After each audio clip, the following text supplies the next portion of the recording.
Fala galera, esse é mais um Maconhômetro Imprensa começando, o nosso projeto de entrevistas com jornalistas especializados em maconha e política de drogas atuantes aqui no Brasil. Para quem não me conhece, eu sou o Tom, eu sou ator, dublador, ativista pela legalização de todas as drogas. Eu produzo e apresento o Jornal da Maconha atualmente e sou um colaborador aqui do Cannabis Monitor. Eu apresento o podcast Maconhômetro Boletim de Notícias e esse aqui que vai rolar hoje, o podcast Maconhômetro Imprensa. Esse é um projeto de entrevistas com jornalistas que atuam pautando e produzindo, e apurando notícias e reportagens sobre maconha e seus usos aqui no Brasil, assim como a política de drogas em geral. Chamamos para esse espaço profissionais de diversos veículos, tanto os tradicionais quanto os especializados, e também jornalistas independentes. O que a gente quer com isso? A gente quer contribuir para um mapeamento da produção jornalística sobre a planta na atualidade e buscar compreender essa realidade pela perspectiva dos próprios jornalistas. Saber o que eles pensam, qual a leitura que eles estão fazendo desse momento da maconha aqui no Brasil, as suas perspectivas para o futuro e os desafios dessa profissão. Saber sobre a sua trajetória nesse corre, de jornalismo canábico e suas referências nessa área, como é que foram parar no meio desse mundo enfumaçado, enfim. Hoje eu recebo para trocar ideia com a gente a jornalista Tainara Cavalcante, que é formada em jornalismo pela Faculdade Paulos de Comunicação, FAPCOM, e atualmente escreve artigos, notícias e reportagens para o portal Canalize. Amante de literatura, fotografia e música, Tainara ainda está no começo da carreira. Diz que caiu de paraquedas no nicho da cannabis e almeja continuar trabalhando com jornalismo de saúde. Bem, vamos deixar ela mesma contar esse rolê todo pra gente. Chega aí, Tainara. Olá! E Oi, aí, gente! tudo bom? Certinho, tranquilo, seja bem-vinda. Eu já falei um pouquinho de você, mas ninguém melhor que você para isso. Eu queria então que você se apresentasse para a galera que está assistindo a gente aqui. Então, como o Tom falou, ainda tô no comecinho da carreira. A única experiência, eu me formei em 2014, então assim, a única experiência que eu tinha era de estágio. Eu trabalhei na Secretaria de Esportes, cobrindo evento, entrando no Pacaembu de graça, fazendo várias coisas assim, de assessoria, de estágio, né? Estagiário faz tudo, enfim. E aí, depois que eu me formei em 2018, e aí eu tava fazendo só freela, e aí, na verdade, foi o Natan, o CEO da Canalize, que me chamou no LinkedIn e perguntou se eu queria fazer uma entrevista. Eu nem sabia do que era, só sabia que era para trabalhar com saúde, que era uma coisa já que eu queria fazer. E aí eu cheguei lá e ele falou que era um portal que ele estava idealizando sobre cannabis, e eu cristã. Tá bom, vamos fazer. E fui, entrei nesse universo que eu tô até agora. Boa. Tem tudo a ver, né? Uhum. É, queria começar pedindo para você falar o que te levou especificamente, não só do chamado, do Natan te convidando, mas o que fez você aceitar o pedido? O que te interessou no meio do jornalismo canábico para fazer você querer entrar nesse mundo? Então, primeiro que era o ramo de saúde, né? Eu fiz meu TCC sobre saúde, então era uma área assim que eu gostaria de entrar. E aí depois também a curiosidade, eu já ouvi falar sobre, mas eu nunca tinha ido a fundo e eu fiquei pensando, nossa, então para fazer um portal só sobre cannabis deve ser que sei lá, é um mundo novo mesmo. E foi um mundo novo assim que é maravilhoso. Boa. Para você, quais são os maiores desafios de fazer jornalismo sobre esse tema aqui no Brasil? Você ainda está no início, da carreira, como você mesma disse, mas você consegue ver diferenças entre o jornalismo convencional e o sobre cannabis, sobre maconha ou todas as outras drogas em geral? Nossa, Que... sim, bastante. Por exemplo, os jornalistas. O que a grande imprensa faz, geralmente é aquela coisa mais voltada para negócios, né? O pessoal foca mais em falar sobre o mercado, ou contar uma história, ou de algum paciente, né? Não é tanto aquela coisa, mostrar mesmo, né, o que é a cannabis, para que ela ajuda, o que é o sistema canabinoide, o que é canabinoide. É mais mesmo aquela coisa mais aberta, né? Sobre política também, com as legislações agora, projeto de lei, porque não é tanto aquela coisa, olha, a cannabis serve para isso, para isso, para isso, que é uma coisa, né, que o jornalismo segmentado faz, né? Uhum, bem mais informativo, né? Explicando, Sim, porque é sim. sempre com dinheiro envolvido. Aham. É, Sim. qual a sua visão sobre o jornalismo ou sobre cannabis sendo feito aqui no Brasil hoje pela grande imprensa? E eu digo os grandes, tipo Veja, Folha, Estadão, Globo, Época. Alguns deles já têm até setoristas, né? Voltados só para cobrir cannabis. Um setor só tem o Cannabis Inc., tem, enfim, tem outros. Você acompanha e como que você analisa esse trabalho específico da grande imprensa? Eu acompanho bastante e é aquela coisa que eu falei, né? Eu particularmente vejo mais eles focados em negócios, né? Que é uma coisa boa, não deixa de ser bom, né? Que o Brasil é promissor nisso e isso dá voz, dá força até para os projetos de leis entrarem. E então não que seja uma coisa ruim, mas eu vejo muito focado nisso, focado em mercado, focado em vender e pouco em falar, olha, a cannabis serve para isso, para isso. Eu acho que é mais ou menos isso, né? Que os segmentados fazem de maneira Uhum. mais assertiva. Assim. Agora, mais especificamente em relação aos veículos especializados em maconha, né? Como é o caso da Canalise, onde você trabalha. De pouco tempo para cá, começaram a surgir muitos novos veículos com a proposta de cobrir somente a maconha e seus diversos atravessamentos, né? Como que você tem visto a atuação desses veículos e que atuam no mesmo nicho que o seu? Você vê diferença entre eles e, enfim, divide com a gente aí suas impressões. Olha, eu acho que todo mundo que observa, né, que tá imerso nesse universo canábico, percebe que realmente é um universo. Então, dá para falar sobre tudo com cannabis no meio. Então, eu vejo bastante gente focado em recreativo, né? Que é o caso do blog da maconha, e tem o Smoke Buddies. Aí tem gente focada mais em medicinal, educação, que nem o Canalize, por exemplo. Aí tem a Folha, que é mais focada em negócio. Aí tem o outro lá, que eu esqueci o nome, que é focado mais em estudos. Então, assim, é um universo mesmo, né? E aí todo mundo fala sobre a mesma coisa, mas só que a maioria, as pessoas têm, esses portais, eles tendem a focar em pautas mais segmentadas ainda, né? Dentro do universo Hum. canábico. É mais ou menos isso que eu vejo. E não que seja uma coisa ruim, é uma coisa muito boa porque ela democratiza, né, a informação. Então, quem quer saber mais sobre negócio tem um lugar onde fala muito mais sobre negócio. Quem quer saber mais sobre doenças tem um lugar para saber muito mais sobre doenças, entende? Então é uma forma mesmo de democratizar. Não é ruim, é muito bom. Boa. Concordo. A pauta medicinal tem crescido bastante, né, nos últimos anos e impulsionado bastante também esse debate sobre novas políticas e abordagens até em relação à maconha. No entanto, muitas vezes ela é usada como um instrumento de reforço do estigma, né, em contraponto ao uso adulto, né? Muito no sentido de o THC ser uma droga do mal e o CBD ser uma droga do bem, sendo que o THC é tão medicinal quanto o CBD, enfim. E a galera acaba fazendo isso para suprimir, né, o uso social e querer a legalização, mas só se for para o uso medicinal, né? Como que você vê esse movimento, né, da valorização de um uso da planta, né, no uso medicinal, o CBD, o bonzinho, e a marginalização do THC? Eu acho que tanto entra a desinformação, né? As pessoas não conhecem realmente, quanto o reforço, né, do preconceito. Ah, mas se a cannabis pode, então é só essa parte aqui que não tem nada a ver com a mente, ninguém vai ficar doidão. Embora, né, remédio de THC não deixe ninguém doidão. Mas eu acho que é muito esse reforço, né? Esse reforço do estigma que já existia, né? Esse preconceito que já existia.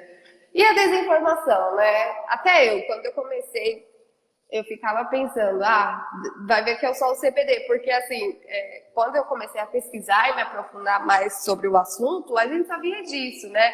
O sistema o núcleo, né, de endocannabinoides lá da USP, ele só investiga o CBD.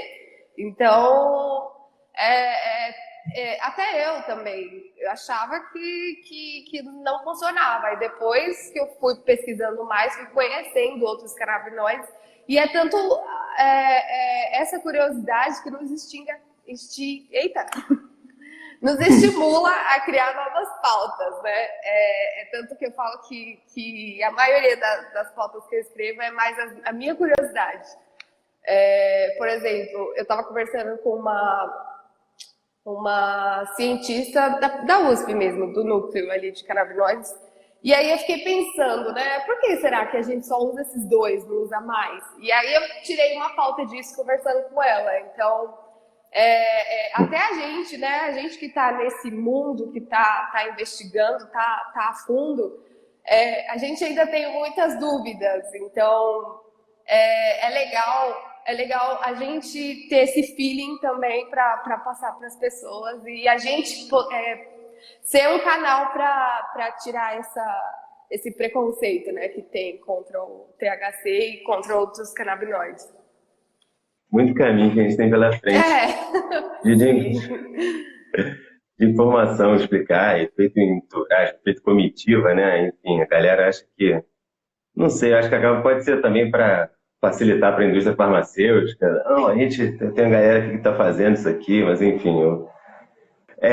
Você falou mais cedo e tal, o fato de você ser cristã. Eu queria saber como que foi, sem precisar explanar ninguém, mas existe, como é que, se você conhece gente que fuma na igreja, como que eles lidam com isso? Enfim, não precisa expor ninguém, mas bom, de curiosidade, queria saber como que, enfim, está sendo lidado com esse tema hoje, em 2021. Então, como ainda é muito estigmatizado, eu não conheço particularmente ninguém que fume, porque assim, os cristãos, eles têm essa ideia de que se vai escandalizar alguém, então eu não vou fazer.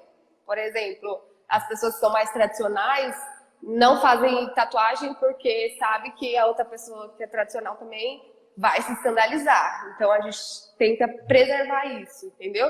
É claro que isso vai mudando conforme o tempo. Hoje já tem bastante gente tatuada. Então, mas assim, em relação à planta, eu sempre pensei que se for uma coisa que Deus criou, não tem motivo para endemonizar, né? É que nem o Siddhartha Ribeiro falou uma vez numa live que a gente fez com ele, que a diferença entre o remédio e o veneno está na dose. E com a cannabis não seria diferente, né? Não adianta a gente querer negar, porque às vezes se você usar demais, usar muito THC, se você usar, vai complicar a sua vida, não tem jeito. Então, aquela coisa, né? Eu sempre pensei desse jeito, que nunca endemonizei, mas eu sei que ainda é muito estigmatizado ainda também nas igrejas, né? Sim, sim, não, imagino. Qualquer lugar, na verdade, hoje em dia ainda. Infelizmente, mas não é. Mas eu sempre Infelizmente, é em qualquer alguém lugar. pergunta com quem eu trabalho, eu tô lá explicando. Então, porque o sistema endocannabinoide, eu sempre estou explicando quando me perguntam. Já está dentro da nossa cabeça. Exatamente. O que acontece é só uma interação. Boa. Queria sua opinião sobre o seguinte. O monitoramento das notícias sobre maconha publicadas no Brasil, aqui em 2020, né, feito pelo Cannabis Monitor, mostrou que, tirando as notícias policiais, né, sobre prisão, apreensão, etc., as matérias sobre questões medicinais, políticas e relacionadas ao mercado da maconha são as mais publicadas. Mas, você também já comentou aqui mais cedo, né? Somando mais de 55% das publicações catalogadas aqui no nosso perfil, mais da metade, né? Enquanto sobre educação e ativismo somam as duas, né, 5,3% das publicações no mesmo período. Na sua visão, por que as redações exploram tão pouco as iniciativas, né, as ações e os reflexos dos ativistas nas coberturas sobre o tema? Olha, eu acredito que dá mais audiência falar sobre polêmica, dá mais audiência falar sobre prisão, dá mais audiência falar sobre política do que falar sobre saúde, né? É tanto que a gente puxa mesmo os textos que são mais visualizados e é isso, esse é o resultado. O pessoal clica mais naquela coisa, por exemplo, projeto de lei, o pessoal clica mais ali para saber por que fulano entrou com uma ação, um recurso para querer tirar a lei, para querer tirar o projeto de lei. O pessoal está querendo saber mais porque, assim, histórias reais também, o pessoal gosta muito, clica bastante. Então, eu vejo que esse negócio a gente nunca vai deixar de falar, óbvio, mas falar sobre educação canábica, falar sobre isso gera menos clique, as pessoas parece que estão menos interessadas. Quem vai estar interessado mesmo é aquela pessoa que quer mesmo aprender, e essa é uma parcela, infelizmente, muito pequena. Eu queria falar sobre fake news e desinformação. No ano de 2020, né, rolaram 3 grandes picos de busca sobre maconha no Google, né? E 2 delas foram Sim. resultados de fake news. Um devido à viralização de uma notícia que afirmava que usuários de maconha seriam imunes ao coronavírus, que infelizmente não é verdade. E outra que, e outra que dizia que a OMS tinha retirado a cannabis da lista de substâncias consideradas drogas. E apesar do termo ter ficado famoso recentemente, as fake news sempre prevaleceram em relação à maconha. Queria que você falasse para a gente sobre o desafio de lidar com a constante circulação de desinformação sobre maconha, né? No caso, você trabalhando num jornal.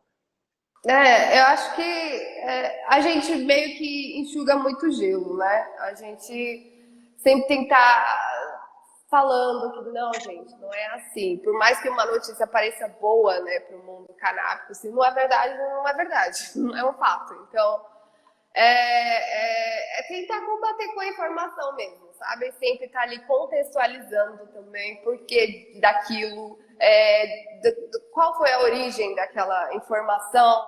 É isso, a gente, por mais que uma notícia pareça boa para o mundo canábico, não quer dizer que seja verdade, né? Então, tentar mostrar, ó, pessoal, a gente queria que fosse, mas não é.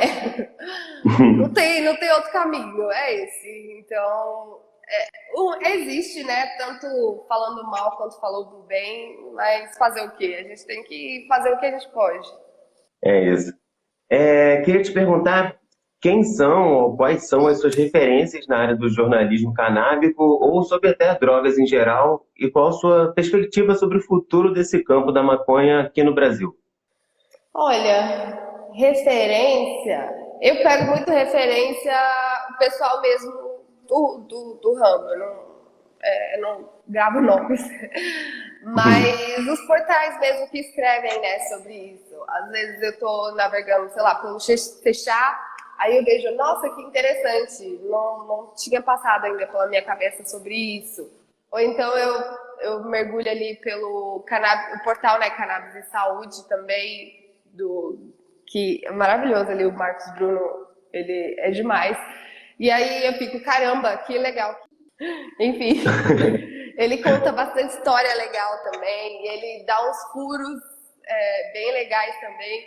Então eu acho que tá nesse meio mesmo, tá entre nós, assim, essas referências sobre o tema, né? Outras drogas eu não costumo pesquisar mesmo. Pesquiso mais sobre maconha porque é meu ramo de trabalho só. Uhum. E qual a sua perspectiva para o futuro da cena da maconha no Brasil, para você? O que você Olha, espera? pelo caminho da carruagem, não tem mais como voltar, né? Então, todos os países aí criando leis, os próprios estados, né? Acho que já tem os 10 estados aí que estão criando leis para colocar medicamentos no SUS. Então, assim, não tem para onde correr. Querendo ou não, vão ter que legalizar o cultivo. Vários estados estão criando leis, né, para colocar cannabis no SUS, estão criando, sei lá, criando políticas para estudo, criando... O Brasil também, né, tem vários estudos, né, até pouco tempo, eu não sei se essa informação ainda continua, mas o Brasil era um dos principais, um dos países que mais pesquisava sobre CBD. Então, assim, não tem como. O Brasil vai ter que plantar, o Brasil vai ter que...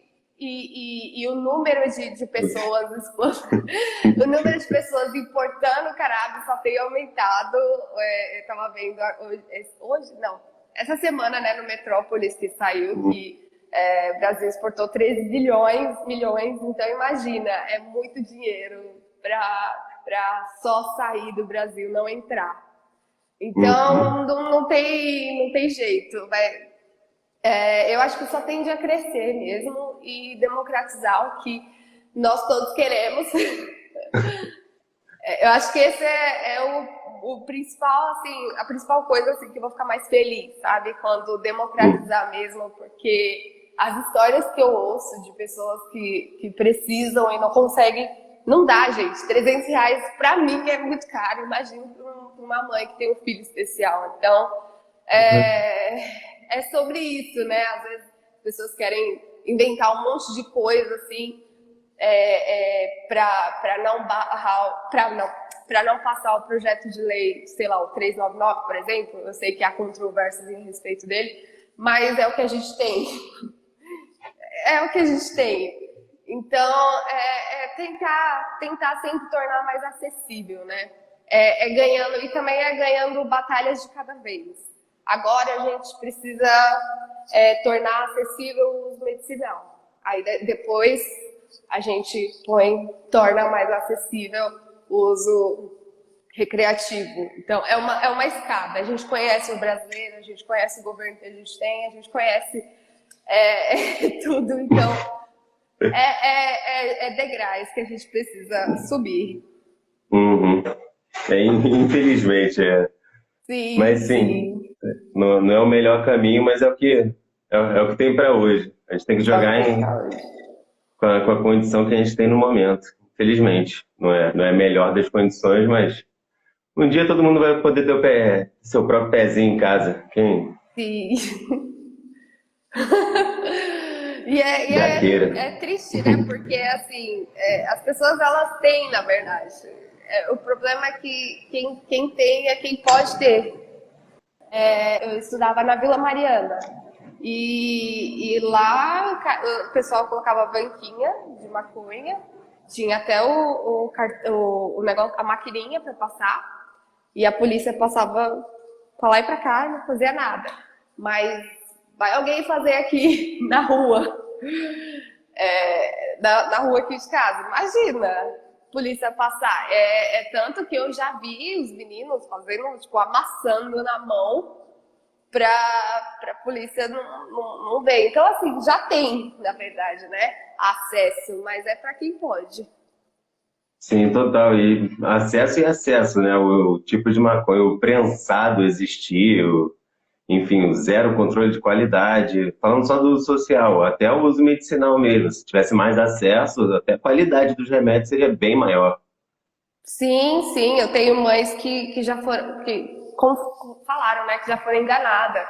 Tipo, elas compraram um óleo, e não tinha mais azeite do que extrato, então a concentração era menor. Então, é isso, assim, é questão de saúde, né? A legalização é... Uhum.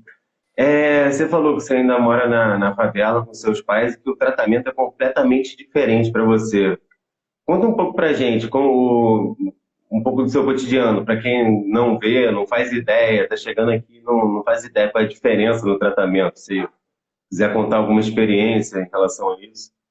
Olha, eu sou muito reservada aqui em casa, então assim, eu só ouço falar, né? Ver mesmo, eu só vejo, tipo assim, quando estão correndo na rua e aí vai um polícia atrás. É tanto que uma vez o menino tava correndo, ele deixou o chinelo dele no chão, e aí eu, inocente, peguei o chinelo, eu, moça, é o seu chinelo. Aí quando eu ver os policiais lá correndo atrás dele. querendo devolver o chinelo. Mas é muito isso, sabe? Os meninos estão aqui, aí eles estão fumando na deles, aí passou alguém, ou então já avisam, né? Ó, tem uma viatura passando por aí, é melhor você não, né? Sai daí e tal. E aí eles saem. Ou então vão para dentro de uma casa. Não tem essa liberdade, né? Que as pessoas, que o resto tem, né? Porque você vai no barzinho de faculdade, de esquina de faculdade, tá todo mundo fumando, a polícia passa e... E nada acontece. Uso pessoal. Uso pessoal. Não, nada isso, acontece, nada acontece. Não, nada de novo sob o Não, sol. sim, total. Eu acho, a galera fala, não, mas já aconteceu, já tomei dura. Eu acho um absurdo, mesmo que já tenha acontecido, alguém continuar esse discurso falando, né? É surreal, nada acontece. Se for comparar, nada Vai falando. acontece com essa galerinha. Você falou da Vila Mariana, aqui no Rio, Zona Sul do Rio. Nossa, Zona Sul, todo mundo fuma maconha, em qualquer lugar. Ninguém mexe. Não mexe, não. Tentaram até passar uma lei agora aqui, uma multa de R$ 400 para quem for pego usando droga ilícita na rua. Porra, o Rio de Janeiro inteiro fuma maconha. É impossível isso funcionar aqui. E quem puder pagar também tá nem aí. Né? Ainda tem isso. Ainda tem isso. Para quem tem interesse em seguir você, por esse caminho de jornalismo especializado em maconha, né? Quais são as dicas que, pela sua experiência, você pode dar para essa galera? Olha, pela minha vasta experiência, brincadeira. Acho que é sempre checar todos os lados. É óbvio que a gente não vai falar com um negacionista, um preconceituoso, mas é falar desde do cientista que está lá naquela mente, não, só vai dar certo, só dá certo se tiver comprovado cientificamente. E também eu vi que ele também tá certo. E também eu vi aquela mãe que mesmo os médicos brigando para não dar, ela deu e deu certo, entendeu? É sempre ouvir todos os lados e tentar tirar o melhor disso, né? É contar as histórias, deixar até a educação um pouco mais atraentes, né? Eu tento fazer os meus textos sempre com curiosidades, por exemplo. Você já ouviu falar de suco de maconha? A pessoa, nossa, o que é isso? Aí ela entra, entendeu? É sempre tentar educar também, montar estratégias mesmo, para tentar educar as pessoas, contextualizar, né? Que é uma coisa assim que o jornalismo mais segmentado faz, né? De sempre estar contando por que está acontecendo tal projeto de lei, por que está acontecendo isso. É sempre tentar ver todos os lados e sempre contextualizar. Eu acho que é isso, assim, que dá para eu falar sobre essa minha pequena experiência. Boa, não, mas já é uma baita dica para a galera. Que, nossa senhora, que a gente tem que enfrentar de desinformação Oh! é brincadeira. Enfim, para fechar, eu queria te pedir para compartilhar um ou alguns conteúdos ou iniciativas, né, canábicas ou não, tanto faz, que você curte e recomenda para a galera que acompanha o maconhômetro aqui, que está ouvindo a gente conhecer. Olha, tem aquele curso da Unifesp, que ele é bem completo, todo ano tem, e cada vez eles disponibilizam mais vagas, que é muito interessante para quem quer entender mesmo.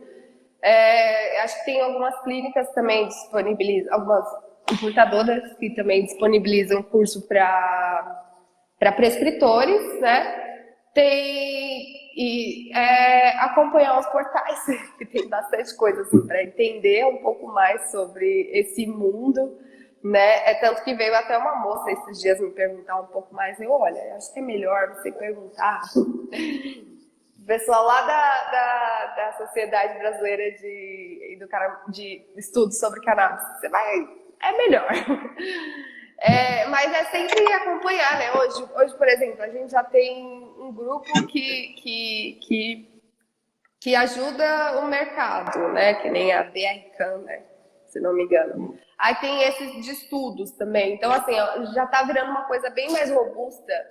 Então, eu acho que se a pessoa quer mesmo se aprofundar, tem vários caminhos. Não precisa nem sair de casa, né?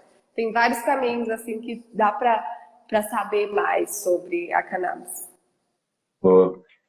Queria te agradecer por ter aceitado, ter topado bater esse papo aqui com a gente, trocar todo o seu conteúdo, enfim, suas experiências com a gente em relação ao Canalize, suas experiências pessoais também. É importante para a galera conhecer, enfim, cada vez mais pontos de vista em relação e saber também como é que os nossos queridos jornalistas estão pensando em relação à maconha. Obrigado, Gente, tá? obrigada a vocês. Obrigada mesmo por esse convite, poder falar um pouquinho mais. Obrigada. Quem quiser te encontrar seu trabalho, procura onde? É só seguir, gente, o Canalize mesmo, eu tô aí no meio, por aí, né? É porque, tipo, eu vejo o pessoal muito seguindo o meu pessoal também, né? Mas aí a gente fica meio assim, né? Porque, ai meu Deus, o pessoal tá seguindo, vai querer ver conteúdo sobre isso, mas esse é o meu trabalho, entende? Então seguir o Canalize, que tem bastante informação lá. Falou. Obrigado, Tainara. Tchau, boa noite. Valeu, galera, que está assistindo com a gente. Lembrando aqui que a live vai ficar gravada aqui no perfil do Cannabis Monitor. E se você puder, fortalece o Cannabis Monitor na nossa campanha de financiamento coletivo. Dá aquele salvezinho lá pra gente, gente. É lá no Apoia-se. O endereço é apoia.se/Cannabis Monitor. Assine também a nossa newsletter, totalmente de graça, que aí você recebe de mão beijada o filo da informação sobre a planta. É só colar lá no site cannabismonitor.com.br. Grande abraço e até a próxima entrevista, galera. Valeu!